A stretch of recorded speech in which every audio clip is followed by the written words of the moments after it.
Maddə 113. Əmək məzuniyyəti və onun verildiyi iş ili.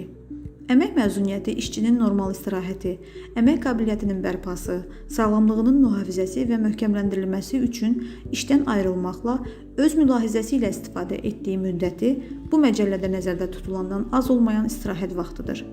Əmək məzuniyyətinin müddəti təqvim günü ilə hesablanır.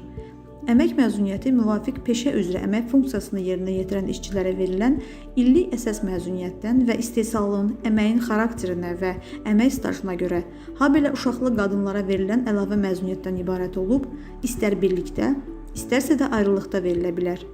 Əmək məzuniyyəti hər il müvafiq iş ili üçün verilir. İş ili işçinin işə götürüldüyü gündən başlanır və növbəti ilin həmin günü başa çatır.